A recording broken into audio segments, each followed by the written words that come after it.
ఈ రోజు ఈ ప్రభుత్వం చూస్తుంటే నాకు ఒక విషయం అర్థమైంది. జగన్ పని అయిపోయింది. ఇది నేను చెప్తాం కాదు, వైకాపా పార్టీకి చెందిన ఎమ్మెల్యేలు ఎంపీలే చెప్తున్నారు. ఎన్నికల ముందల 25 ఎంపీలు గెలిపించండి, ఢిల్లీ మెడ వంచి ప్రత్యేక హోదా తీసుకొస్తా అన్నారు.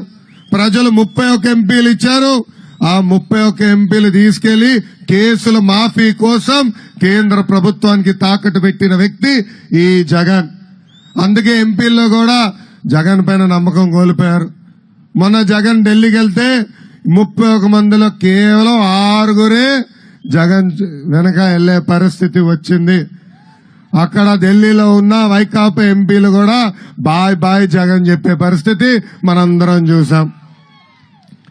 ఎన్నికల ముందల పెద్ద ఎత్తున ఎమ్మెల్యేలు గెలిపించండి, వారంలో సిపిఎస్ రద్దు చేస్తా అన్నాడు.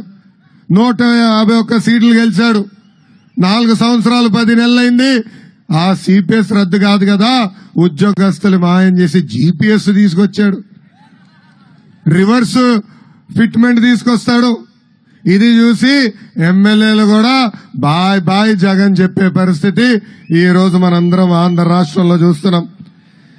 జగన్ ఈ రోజు ప్రపంచంలో ఎక్కడ లేని కొత్త పథకం తీసుకొచ్చాడు.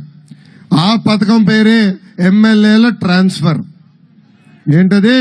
ఎమ్మెల్యేల ట్రాన్స్ఫర్. ఒకడింటిలో చెత్త తీసుకొచ్చి పక్కనింటోడు ముందర వేస్తే అది బంగారం అవుతుందా? అలాంటిది ముఖ్యమంత్రి గారే, ఈ జగనే ఈ ఎమ్మెల్యే చెత్త, కానీ ఈ నియోజకవర్గంలో కాదు పక్క నియోజకవర్గంలో పెడితే బంగారం అయిపోతాడంట. అంటే చూడండి ఈ రోజు ఎలా ప్రజల్ని మోసం చేస్తున్నాడో ఈ జగన్. ఇక్కడున్న ప్రజలందరూ ఒకటే గుర్తుపెట్టుకోవాలి, ఎప్పుడైతే ఈ ఎమ్మెల్యే ట్రాన్స్ఫర్ కార్యక్రమం ప్రారంభించాడో ఆ రోజే జగన్ ఓటుమి ఒప్పుకున్నాడు. ఇప్పుడు మిమ్మల్ని అందరినీ ఒక ప్రశ్న అడుగుతున్నా.